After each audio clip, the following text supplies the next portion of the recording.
pour ta grâce. Merci pour ce privilège de la maison de Dieu. Alors que nous sommes là pour écouter la voix du Père, ô glorieux Saint-Esprit, entre en scène, afin de sanctifier nos vies ce soir. Accepte cette prière, sanctifie ta parole, sanctifie les cœurs, les oreilles qui vont les écouter, qui vont l'écouter et les cœurs qui vont la recevoir au nom de Jésus. Amen. Ainsi, nous lèvons la parole de Dieu. Nous lisons toujours notre texte, Hébreux chapitre 2, verset 10 à 11. Il convenait en effet que celui pour qui est parti sont toutes choses, et qui voulait conduire à la gloire beaucoup de fils, éleva la perfection par les souffrances, le prince de la sainte. Car celui qui sanctifie, et ceux qui sont sanctifiés, sont tous issus d'un seul. C'est pourquoi il n'a pas honte de les appeler frères. Que Dieu bénisse sa parole pour nous soir. Ainsi, nous sommes heureux de nous retrouver dans la maison de Dieu ce soir. Et nous abordons toujours notre étude, la pierre des faits de l'Église de la société. Et c'est le numéro 43. Et comme mini-série, ce sont les 7 points de Hébreux 10 1 2. Et le thème de ce soir, soyez saints. Je crois que c'est une bénédiction pour nous d'être dans cette série. Et merci au Seigneur pour l'inspiration. Et nous croyons aussi que c'est une bénédiction non seulement pour vous qui êtes ici, mais pour les derniers frères et sœurs qui sont loin, particulièrement les ministres à qui j'ai dédié cet enseignement, pour les jeunes ministres surtout, pour voir leur capacité de renforcer par rapport à l'approche correcte de la doctrine de Christ et aussi à tout ce que Dieu est en train de faire parmi son peuple en ce temps de la fin. Ainsi donc, ce premier point a été très riche et nous a conduit à beaucoup d'ouverture. Je peux vous dire, il y a des choses que j'ai prévues, n'est-ce pas, enseigner, et des fois j'arrive la veille ou la nuit, le Seigneur m'inspire quelque chose d'autre et je repousse ce que je devais enseigner pour un autre service, et c'est comme ça que le Seigneur est en train de nous permettre de creuser davantage. Le pasteur vient enseigner sur un sujet dernièrement. Il a montré comment la science, à cause de la lumière, n'est-ce pas, la lumière scientifique, aujourd'hui l'homme est en mesure d'entrer dans plusieurs détails de la matière, même du corps humain. Il y a quelque temps, il y avait des particules qu'on ne pouvait pas voir à l'œil naturel, n'est-ce pas? Mais grâce au microscope, grâce aux appareils sophistiqués, on peut entrer dans ce qu'on appelle l'infiniment petit. N'est-ce pas? Voir les atomes, voir les électrons, voir les nucléons, tous ces détails-là, grâce à la lumière scientifique. Donc la science peut décortiquer quelque chose dans le moindre détail possible. Mais maintenant, dans le spirituel, Dieu fait la même chose. Alléluia. À cause de la lumière surnaturelle, Dieu permet aujourd'hui, par le Saint-Esprit, qui est la lumière de Dieu, que nous puissions aussi entrer dans les profondeurs des choses de Dieu et prendre un sujet comme celui-ci, juste 2 versets, imaginez-vous, nous le décortiquons en 7 points et nous n'avons plus qu'un seul point, et jusque-là nous allons atteindre un mois avec ce seul premier point. C'est l'esprit de sagesse et de révélation qui entre dans l'Église et nous amène dans les profondeurs de Dieu. Et nous sommes reconnaissants à Dieu pour cela, de ne pas aborder la parole comme un journal, mais réellement par l'esprit, en train de décortiquer chaque chose. Alors, n'oubliez pas, c'était important que j'avais dit dès le départ que le premier point nous montre le plan glorieux de Dieu et son plan est focalisé sur un seul point, c'est que Dieu, l'Esprit, a voulu se manifester, a voulu s'exprimer. Amen. C'est pourquoi nous sommes passés par voir qu'il faut des vases vides pour rendre possible cette expression de Dieu à travers l'humain. C'est pour ça que nous avons vu qu'il faut le dépouillement du vieil homme, mon plus grand ennemi. Parce que c'est lui qui empêche le grand esprit de se manifester au travers de ma vie. Et nous sommes allés voir que ce vieil homme qui doit être dépouillé, c'est lui, notre premier mari, qui doit mourir selon la loi de Dieu pour que nous puissions être unis à notre second mari qui est Christ, la parole. Amen. Et ayant vu cela, nous avons senti l'insistance de faire une démarcation entre ce qui est de Dieu et ce qui est du monde. C'est ce qui nous a poussé à parler de Dieu et maman. Nous avons vu cette approche d'abord par rapport aux Saintes Écritures, Nous avons décortiqué cela avec les paroles du Seigneur et le mercredi passé, nous avons vu le prophète commenter là-dessus. Ce soir, je vais parler de Paul, prisonnier de Christ. Parce que la mort du vieil homme, le dépouillement, être un vase vide, va vous amener à une condition spirituelle où vous devez être esclave de la parole de Dieu. Un prisonnier. Mais, alors que j'étais en méditation, l'Esprit m'a inspiré ce que je vais apporter ce soir pour que nous parlons de prisonniers le dimanche prochain. Soyez saints. Nous avons besoin d'une dose de sanctification. Dans la prédication, plutôt, dans Lévitique 11:45, nous voulons parcourir quelques écritures bibliques pour que vous compreniez que la sainteté, c'est ça même la nature de Dieu. Très important. Dieu est un être. Amen. Dieu vit. Et parmi les caractéristiques de la divinité, il y a la sainteté. C'est très important de le savoir. Parce que pour vous unir à Dieu, pour collaborer avec Dieu, pour être en harmonie avec lui, pour demeurer dans sa présence, vous devez être dans la même condition spirituelle que lui, dans le même état que lui, et c'est la sainteté. Et sinon, pour le véritable croyant, la sainteté ne peut pas être une conflit. Non. Ce n'est pas une supplice que vous devez endurer, non. La sainteté doit être la vie du croyant, la nature du croyant. Dans le Lévitique 11:45, il dit ceci: car je suis l'Éternel qui vous ai fait surmonter du pays d'Égypte pour être votre Dieu, et pour que vous soyez saints, car je suis saint. Amen.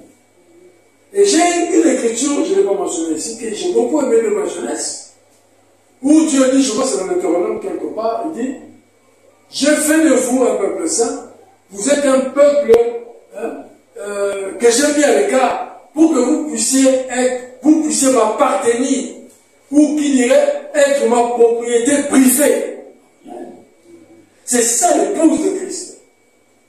Des hommes et des femmes qui sont sur la terre, certes, mais qui sont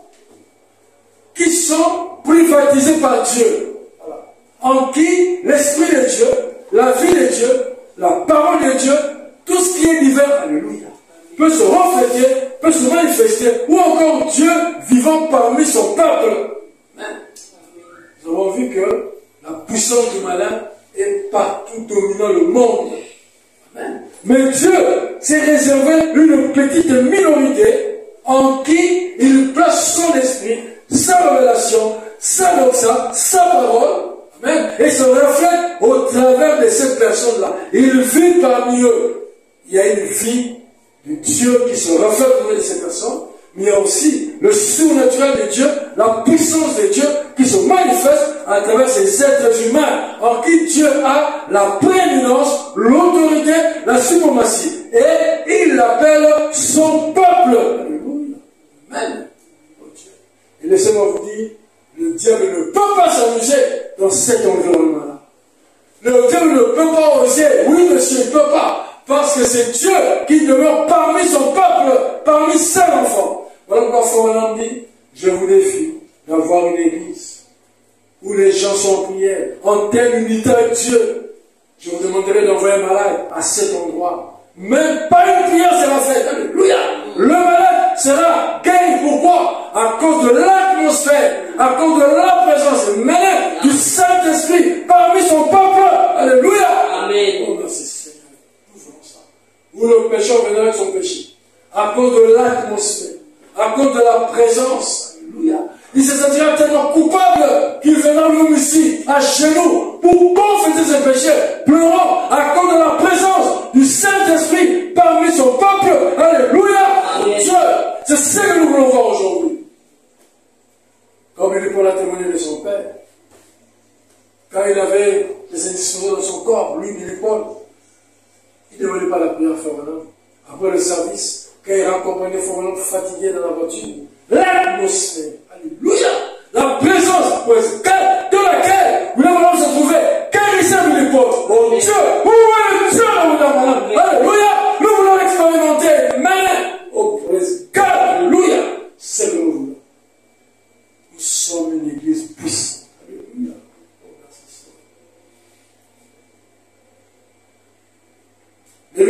19 que dit, parle à toute l'assemblée des enfants d'Israël, et tu leur diras, soyez saints, car je suis saint, moi, l'Éternel, votre Dieu. Moi, l'Éternel, votre Dieu, je suis saint. Comment les gens peuvent prétendre s'associer avec Dieu, collaborer avec Dieu, être en unité avec Dieu, alors qu'ils vivent dans la souillure, dans le péché? Non, ça ne peut pas se faire. Amen, ça ne peut pas se faire. Lévitique 20-26. Vous serez saints pour moi, car je suis saint, moi l'Éternel. Donc, Dieu présente sa caractéristique de sainteté. Il dit, moi, l'Éternel, je suis saint.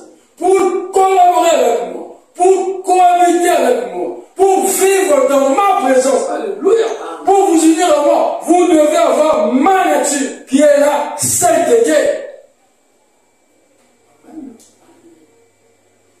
Vous serez saints pour moi, car je suis saint, moi, l'Éternel. Je vous ai séparé des peuples, afin que vous soyez à moi. Ou encore, afin que vous m'apparteniez. Vous soyez ma propriété privée. Alléluia. Mais dites-moi, si vous devenez une propriété privée de Dieu, sur qui Dieu place sa main, alléluia, que peut vous arriver que Dieu n'a pas autorisé? Amen. Si quelque chose vous arrive, une épreuve ou quoi que ce soit, sachez que c'est Dieu qui l'a autorisé. Et c'est pour votre bien. Parce que vous êtes à lui. Vous lui appartenez. Alléluia. Oh Dieu, soyez saints, car moi, votre Dieu, je suis saint. Amen. Amen. Alléluia. Merci Père. Oh Seigneur. N'est-ce pas, frère Monique? Lévitique 26. Non, 1,15. Disons 1 Pierre 1,15.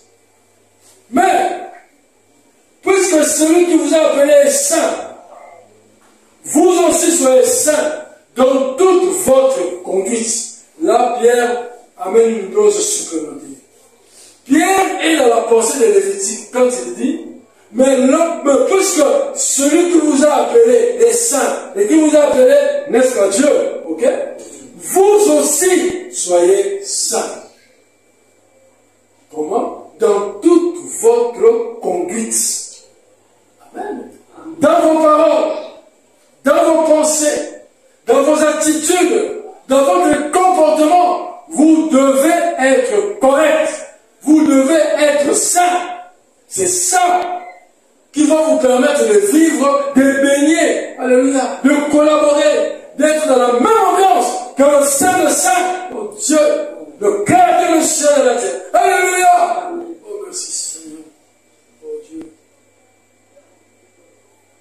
Hébreux 10 dit ceci. C'est en vertu de cette volonté que nous sommes sanctifiés par l'offrande du corps de Jésus-Christ, une fois pour toutes. Non pas nous sanctifier comme des méthodistes, à nous donner des lois. Je ne ferai pas ceci, je ne ferai pas cela. Non, non, non, non. Notre sanctification provient du sacrifice du corps de Jésus-Christ.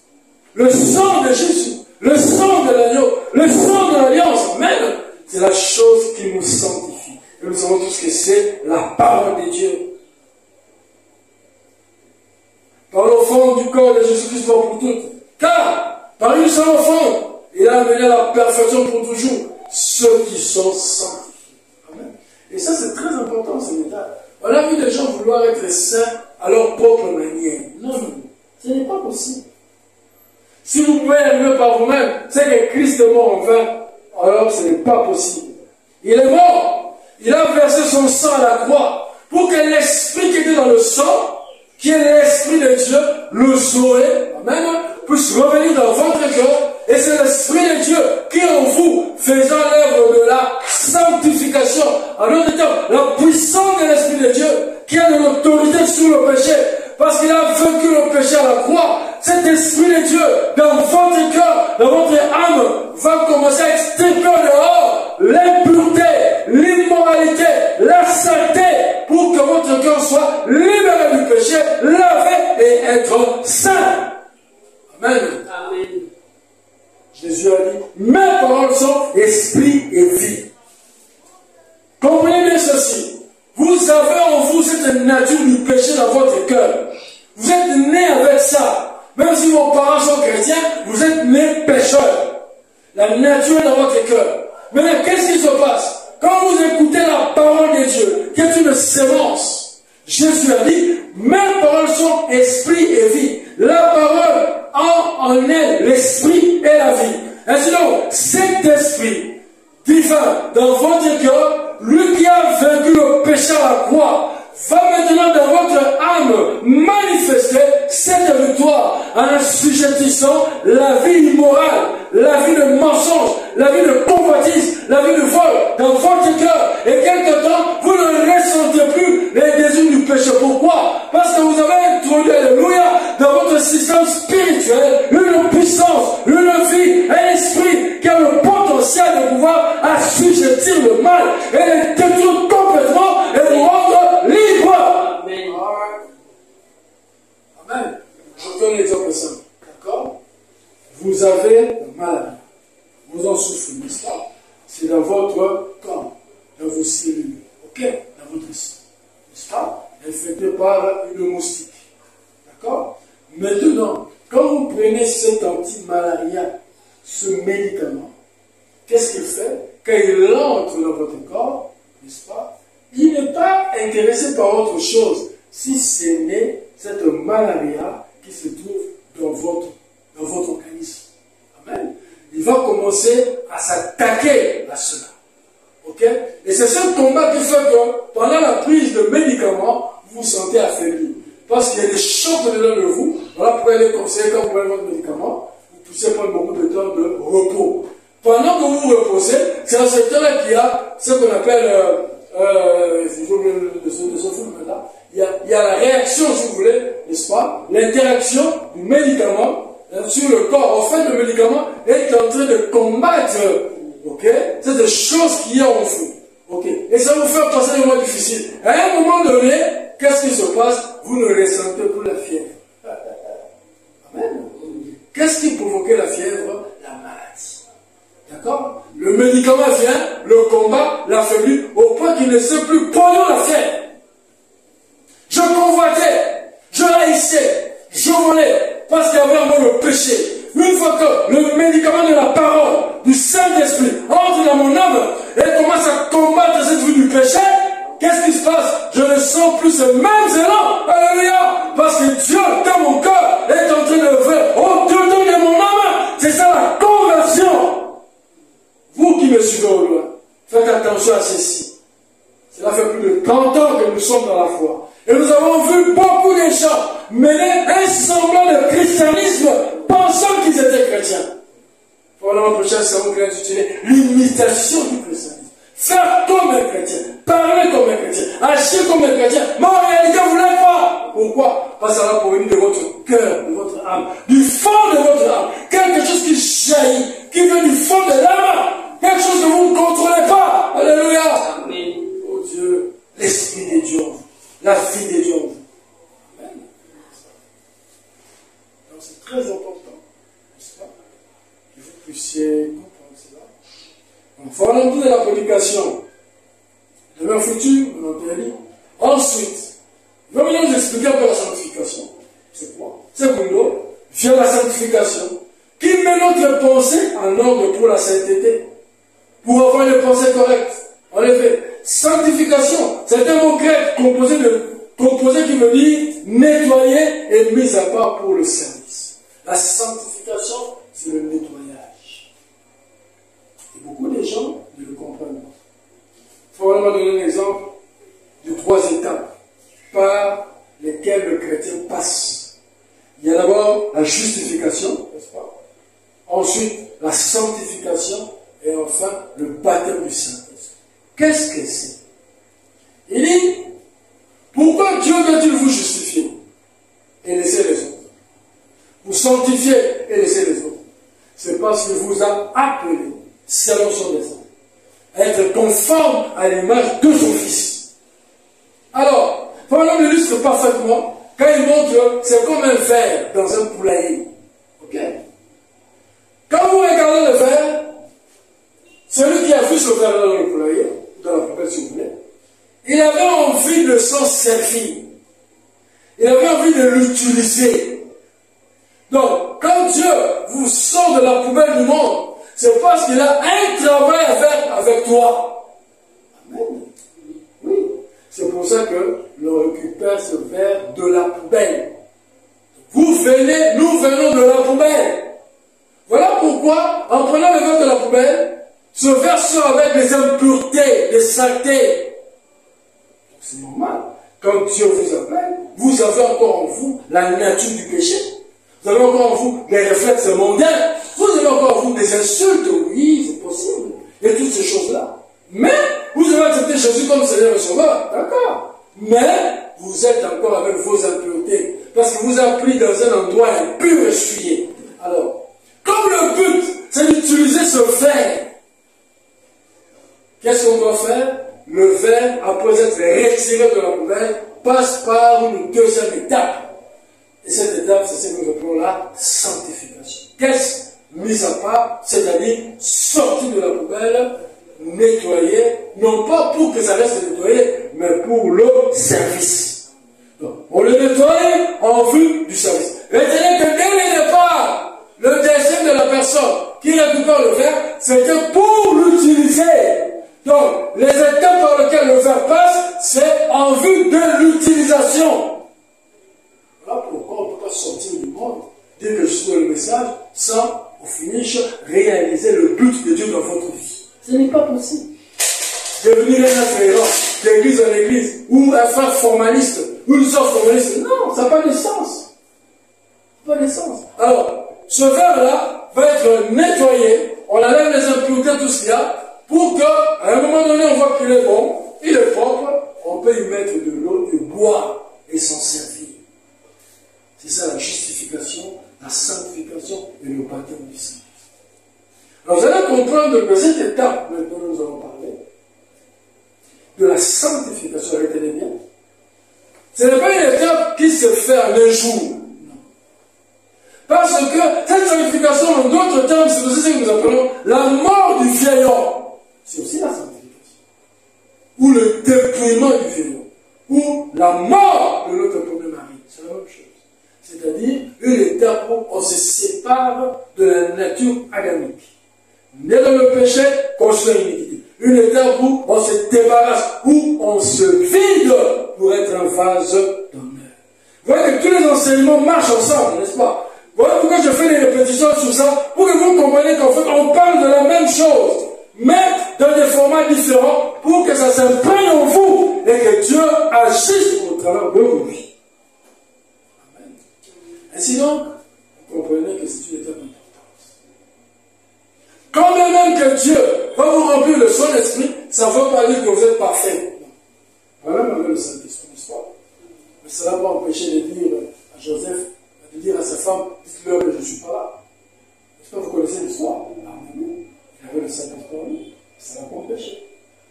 Quand il a voulu se suicider, après la mort de l'homme, il avait le Saint-Esprit. D'accord? Et pourtant il dit, il a fallu que Dieu me presse, parce qu'il avait trouvé le prenant en moi, il fallait que Dieu me presse. Il y avait encore des impuretés en lui. Donc c'est pour dire quoi? C'est pour mettre un peu l'équilibre. Ne pensez pas que vous allez arriver à une sanctification parfaite pour que Dieu vienne en vous. Non. À un certain niveau, Dieu entre en vous, n'est-ce pas? Et la purification sera continue. Est-ce que vous savez que même dans les millénaires, nous allons encore connaître un degré de sanctification? Ah oui. Ah oui. Ouais. Quand même nous serons élevés, là, dans les millénaires, nous aurons encore une dose de sanctification. C'est pour vous dire que voilà.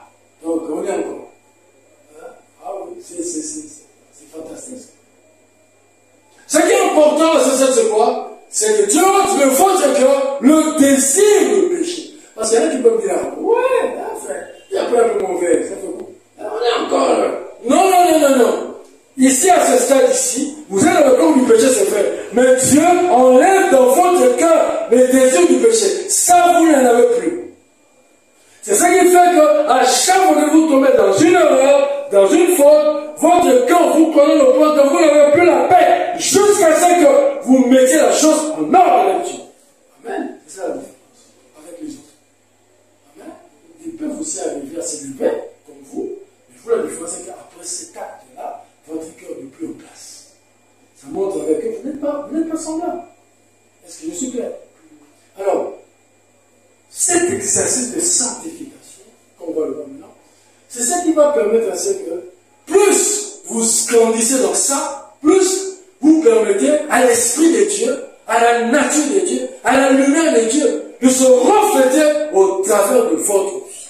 Mes frères et sœurs, j'ai compris que c'est le secret de la puissance de Dieu. Et c'est ça même la raison pour laquelle on va le voir, un chrétien doit avoir une vie consacrée au Seigneur. Une vie de prière, une vie d'amour à Dieu, une vie où son âme, son esprit, son corps est livré à la parole et à la prière, où il expose sa vie devant Dieu pour que Dieu le nettoie et le purifie. Et plus les sanctifier, plus l'Esprit de Dieu, la vie de Dieu peut s'exprimer, se manifester pleinement au travers de sa vie. Amen. Est-ce que vous voyez ça, mes frères et sœurs? Nous avons le secret. Je vous ai dit que je suis en train de coordonner des activités sur un site. Il y a beaucoup de choses sur le plan spirituel. Et pour moi, c'est comme je suis en train d'expérimenter la grâce de Dieu et la puissance de Dieu et l'autorité de Dieu dans la vie d'un être humain. Comment vous expliquer le pharaon du haut de sa chaîne? Il y a ce fou qui est entré dans la salle. Ce fou qui terrorisait le prédicateur. Quand il est rentré dans une réunion, le prédicateur devait prendre la fuite. Mais le pharaon était resté seul. Jusqu'à ce que cet homme s'est approché de quelques mètres. Il faut le calmement. Toi, tu as osé défier un serviteur de Dieu. Et tu vas voir. Et sans se rendre compte de ce qui se passait, comme un ange qui était présent, il s'est emparé de cet homme, comme disent les judokas, ou Shimata. Vous connaissez Shimata? Il a pris comme ça. Boum! Et la personne commençait à tituber là. Qu'est-ce qu'il a fait ça? Ce taureau-là, n'est-ce pas? Il faut même aller prier pour un malade. Vous connaissez l'histoire, n'est-ce pas? Le taureau est sorti de nulle part. Il s'avançait au pharaon pour le charger. On a regardé, dit, oh, gentil animal. Mais moi, toi, on n'a pas de problème. Moi, je suis sur ma route pour prier pour un malade. Tout ça. La présence de Dieu. Alléluia. Arrêtez! Mène le taureau quelque part. Gloire à Dieu. Je me souviens toujours d'une scène qui me fait fort de quand j'y pense. Je me dis, Seigneur, et tu me dis pas, qu'est-ce que c'est là? J'étais avec mon femme. On venait à peine de son rendez-vous. On revenait de l'église un soir. Il a plu abondamment. On n'avait pas fait. On a pris la route de Balou, on venait. Oh Dieu. On arrive quelque part là sans le savoir. Femme ici s'est retrouvée. Vous voyez tous ces plaies. Vous voyez les caniveaux, on appelle ça les chambres de visite. On laisse les chambres de visite pour que quand il y a un truc pour son pauvre, vous voyez sur la route de la Louba là. Maintenant, c'est encore vraiment abîmé. Ma mari s'est retrouvée dedans. Heureusement. Quand elle est tombée, quand elle est entrée dedans, il a mis ses mains comme ça. Dans le trou. Donc, on a mis ses mains comme ça. De part et d'autre du bord de la chose. Sinon, je les ai tout partout. Sinon, mon mari serait parti. Je vous dis la vérité. Je crois que c'est le temps dedans, moi aussi, laissez-moi faire. Et je ne sais pas qu'est-ce qu'on allait devenir. C'était moi. Elle a fait ça. Oh! Je l'ai vu. Nous avons marché. Vous voyez, quand vous êtes en haut là-bas de la Louba, vous descendez. Je vous dis, il y avait des eaux, vous n'avez pas dit. Dans la main, je quitte. Les eaux qui étaient remarquées. Je crois que j'étais des gens au niveau d'en haut là-bas. On a marché. On est élevé à la rivière. Je vous dis, les eaux étaient là, plein. Et on allait faire rentrer encore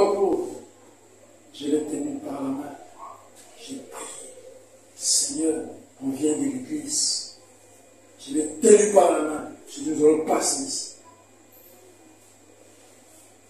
Pas de pensée du genre, oh non, un crocodile serré là-bas, ou bien on va. Non, on m'a le mécanisme. L'eau passée là, l'eau, je l'ai tenu par la main. On est entré dans, jusqu'à ce qu'on a traversé.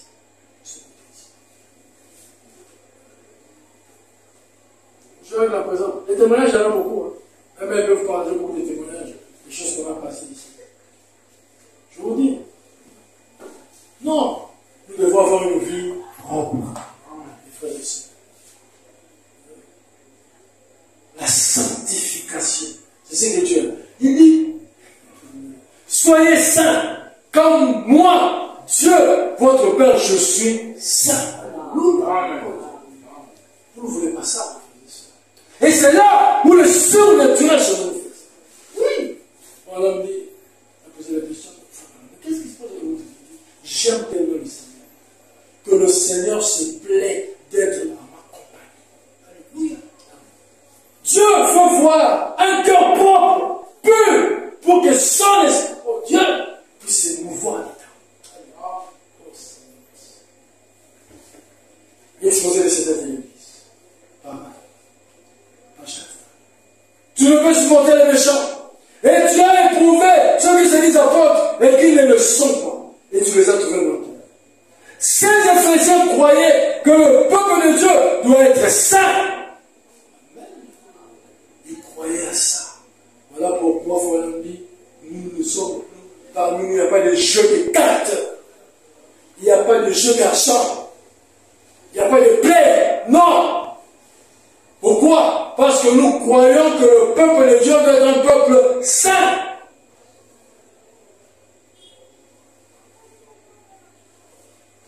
Continue.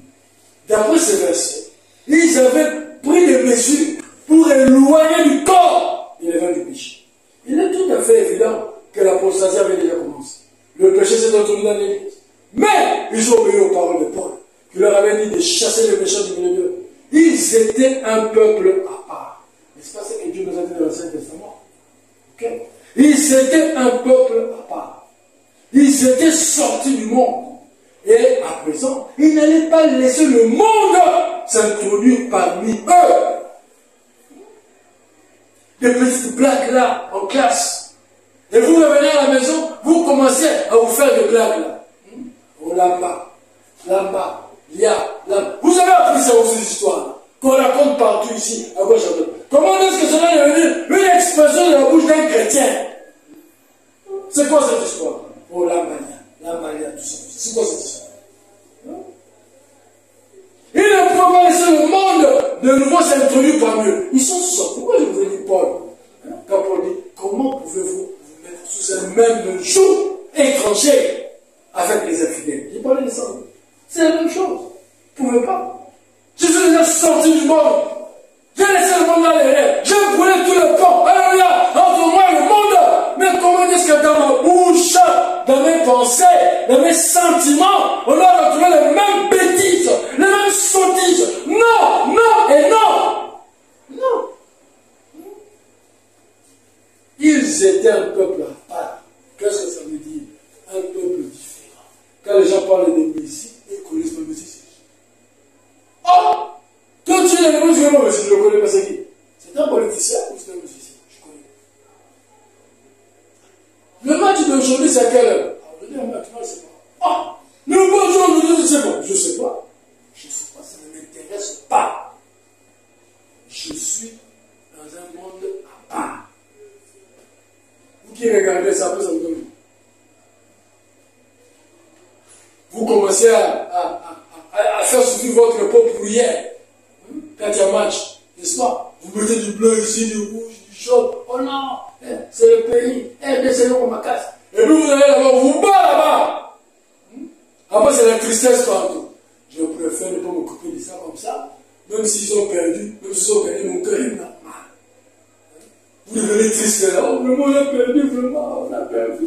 Et même si vous avez gagné, la gloire là, c'est pour lui. On a fait bon. Il n'allait pas laisser le monde sortir parmi eux. Il n'allait pas tolérer le péché dans l'église. chez eux. La sainteté, chez eux, la sainteté n'était pas un vrai mot ou un simple discours. Elle était un mode de vie. Alléluia! Un mode de vie. Femme Mike, femme Marion, avant que je l'oublie, n'est-ce pas? Comme on tombe vers la clôture de l'année, hein, comme on fait souvent, n'est-ce pas? Songez à cette clôture, un peu les pains de notre église. Ah, femme Marion, tu vois un bon pain, tu as un bon prix qui peut nous mettre un peu de blanc. Et je crois qu'il faut nous écrire certaines paroles. C'est comme ça, il faut qu'on mette. La sainteté n'est pas un vain mot ou un simple discours. Non! Un mode de vie. Alléluia. Un mode de vie. Pas de péché. Qu'est-ce que le péché? La transgression de la parole de Dieu. Tout ce qui est contraire à la parole de Dieu. Out! Loin de cette église. Loin de nos vies. Loin de nos familles. Alléluia. Oui, les cieux. Loin. Écoutez ce qu'il va dire pour comprendre que c'est ça la puissance. D'abord, chapitre 4. J'en parle souvent ici. Je vais le citer. Ça, on dit ceci. Je veux pas. Cela importe peu au diable combien vous pouvez crier. Cela importe peu au diable combien vous pouvez sauter. Est-ce que vous comprenez ça? Ça veut dire mon diable.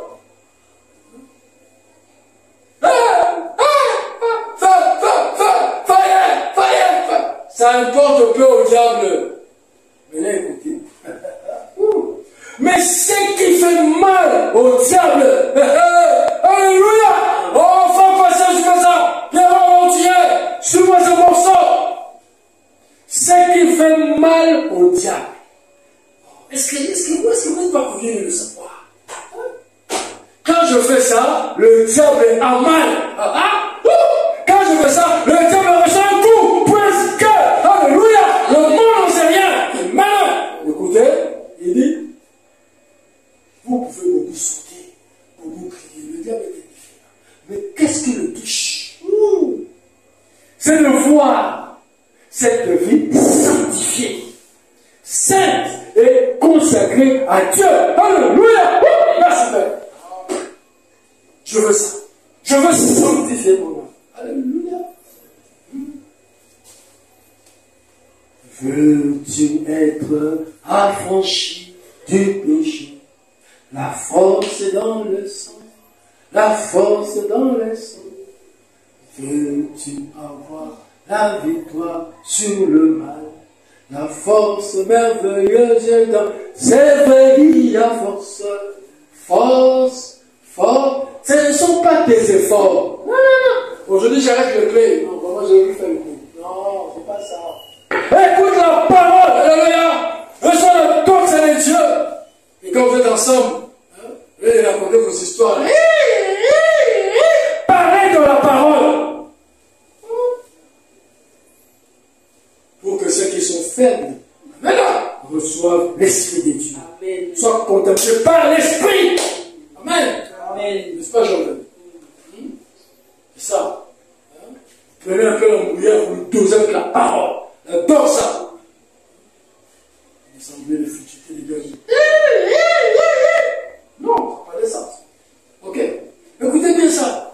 Ce qui fait mal, est-ce que ce sont des situations pour que les gens crient? Ce qui fait mal au diable, c'est pourquoi vous le voyez nous créer toujours des problèmes. Tu ne lui en veux pas, tu mets ta vie, normalement et tout ça, ça le met mal à l'aise. C'est pourquoi il s'agite. Il veut faire des choses pour provoquer, pour créer quelque chose. Alléluia! Oh, merci Seigneur. C'est pourquoi il nous a dit, je suis d'en haut, ils sont d'en bas. Hey, alléluia! Merci Père. Nous n'avons pas le même niveau. Ils sont d'en bas. Alléluia! Nous sommes d'en haut. Praise God. Par le Saint-Esprit. Amen. Voilà pourquoi nous sommes devenus pour beaucoup de choses une référence dans l'environnement. Amen. Une personne à consulter dans la communauté à cause de l'Esprit de Dieu qui nous élève. Praise God. Amen. Aujourd'hui, je dis ça là avec moi. On va confier par les gens de 50. Et les gens ne s'inquiètent de rien de l'argent. Ils savent que non, là c'est la confiance. Parce que c'est comment le projet? Non, attends la semaine. Ah, ok, ça n'a pas de problème. Alléluia! Nous ne parlons pas des théorie. Nous parlons de la réalité. Amen. Praise God. Oh Dieu. Oh, merci Seigneur pour ton esprit. Ce n'est pas encore fini. Dites n'importe quoi à cet homme. Dites-le de tout le nom. Il me restera tout aussi doux que possible et ira de l'avant. Oh là là, cela le repousse. Amen. C'est cela, le tonnerre qui ébranle le diable. Amen. Il dit, c'est cela, le tonnerre qui ébranle. Vous savez ce qu'il veut dire ébranler? Alléluia! Vous le secouez là où il est. Une vie sainte, une vie droite, une vie correcte. Mais pourquoi le chrétien, il a le franc parler? Je vous le dis, il faut avoir le franc parler. Dans le respect, n'est-ce pas? Dans la politesse, il a le franc parler. Parce que le diable, il est hypocrite. Il aime se cacher. Il aime se dissimuler, n'est-ce pas? Mais quand vous avez le franc parler, vous allez voir que les gens commenceront à avoir peur de vous. Je vous dis la vérité. C'est une puissance, le franc parler. Quand vous avez trop en but, je vous dis la vérité. Parce que l'homme est hypocrite. Patron. Amen. Ah, mais c'est ça. C'est ça le tonnerre qui ébranle le diable. Pourquoi ne pas faire de cette sainteté notre mode de vie? Je vais vous donner un exemple, pasteur. Toujours avec des choses, mes frères. Il y a mon cousin Michel qui est aux États-Unis.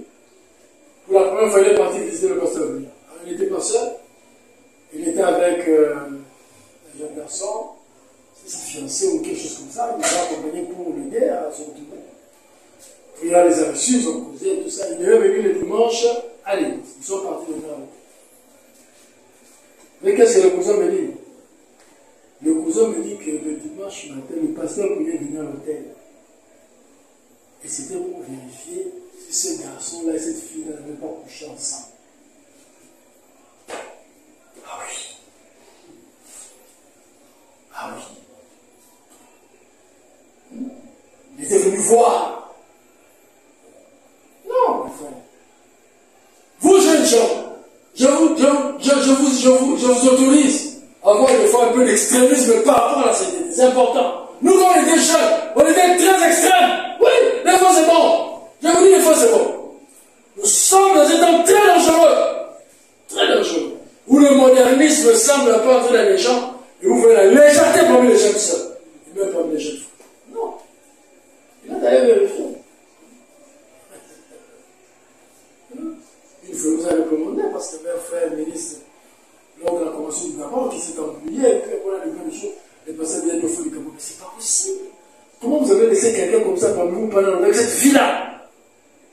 Les frères devaient se justifier, tout ça. Non. Vous n'allez pas voir leur prédication revenir sur certaines choses parce qu'ils estiment qu'ils ont déjà dépassé ce cap-là. Mais nous, dans notre église, comme ils font moi avec leurs amis, ceux qui passent les livrer et font même pipi au lit. C'est incroyable. Tellement niveau. Non. Je me presse sur la route du ciel. Nouvelles auteurs. Chaque jour, je gagne. Alléluia. Seigneur, mène-moi plus haut. Josué 3 dit ceci. 3:5 dit ceci. Josué dit au peuple, sanctifiez-vous, car demain l'Éternel fera des prodiges au milieu de vous. N'est-ce pas? Dieu descendra parmi vous. Voilà pourquoi vous devez vous sanctifier. La perfection dit paragraphe 28. Dieu exige une sainteté parfaite. Personne ne peut se tenir dans sa présence en ayant même une petite tache de péché. Jésus a témoigné la même chose, il a dit, soyez parfait comme Dieu dans le ciel est parfait. Dieu exige une sainteté parfaite. Amen. Et la seule chose qui peut produire cela, c'est la parole de Dieu. Vous ne pouvez pas. Amen.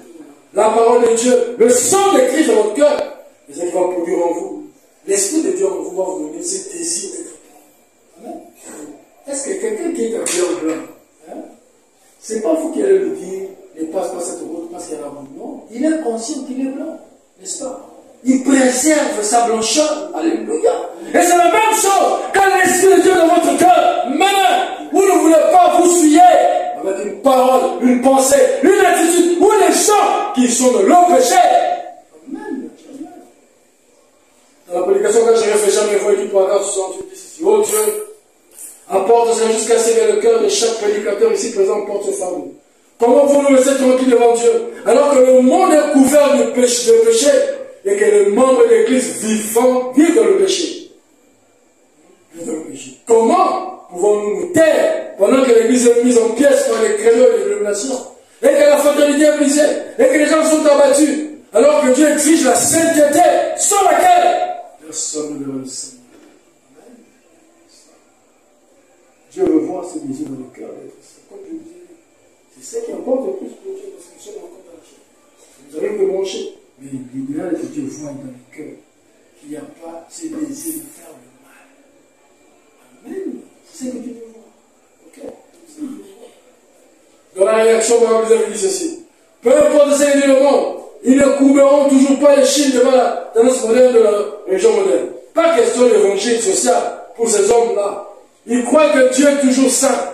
Ils croient, pas les chrétiens, ils croient que Dieu est toujours saint. Ils croient qu'il exige la sainteté et qu'il exige la nouvelle naissance. Il exige une séparation avec le péché. Même les véritables croyants croient dans le fait que Dieu est toujours saint. Alléluia. Et que Dieu exige la sainteté et qu'il exige la nouvelle naissance.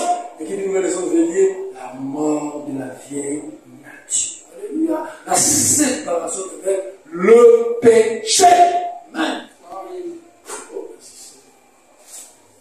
La prédication sortie du camp pour terminer par l'ordre, il dit ceci.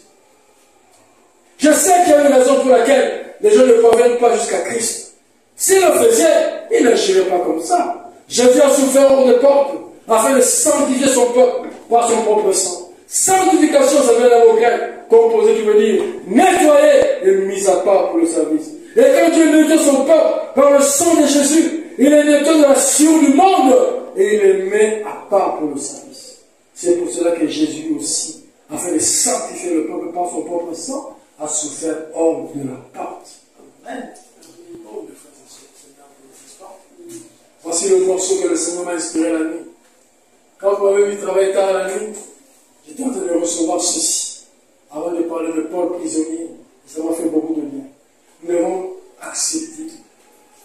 Notre amour pour Dieu nous amener au point d'aimer nous consacrer. Et c'est quoi la consécration? C'est davantage, c'est séparer du péché. Prendre vos faiblesses. Prendre vos faiblesses, mes frères et sœurs, de confesser dans la prière, pour que Dieu vous en débarrasse, pour que Dieu vous lave, pour que Dieu vous nettoie, et que vous ne puissiez plus avoir le goût de la convoitise. Vous ne sentiez plus de la haine dans votre cœur, que vous ne sentiez plus de l'orgueil en vous-même, ni de la rancune, ni de la méchanceté, quoi que ce soit, non. Vous ne voulez pas de ça. Et quand ça vous arrive, ça vous fait mal. Oh oui, que ce mal est là, vous le déversez dans la prière. Mais comment vous regrettez? Pourquoi j'ai encore dit ça? N'est-ce pas, ça vous arrive? Mais pourquoi j'ai senti ça? N'est-ce pas? Ça vous tourmente. Oh, ne t'inquiète pas, mon frère. Va dans la prière. Ok? Et dis à Dieu, Seigneur, je ne veux pas ça. Alléluia! Je ne veux pas ce comportement. Non! Je ne veux pas ce genre de paroles. Oui, ces gens d'attitude, je ne veux pas, Seigneur. Défoule-toi dans la prière, dans la sincérité, à cause de la parole qui a touché le cœur. L'esprit mauvais va lâcher prise. Alléluia! Amen. C'est une personne délivrée qui vous parle ce soir. Amen. Oui. C'est une personne délivrée qui vous parle mieux de cette chair. Je sais de quoi je parle. Amen. Et c'est une vie. Alléluia. Je sais de quoi je parle. Il y a possibilité de vous en débarrasser. C'est question d'avoir de la volonté et de tenir à pouvoir être propre devant Dieu. Amen. Vous écoutez la parole. Aimez la parole. Aimez ce qu'il veut que vous soyez. Amen. Et ce désir dans le cœur d'être comme Christ. Amenez-le dans la prière. Alléluia. Et combattez certaines choses. Alléluia. Qui fait de vous un ami chrétien ou quoi que ce soit. Mais je persévère dans la prière. Alléluia. La chose va s'amener. Mais en poussant des chaises sur Christ. Mon Dieu. Nous voulons cela.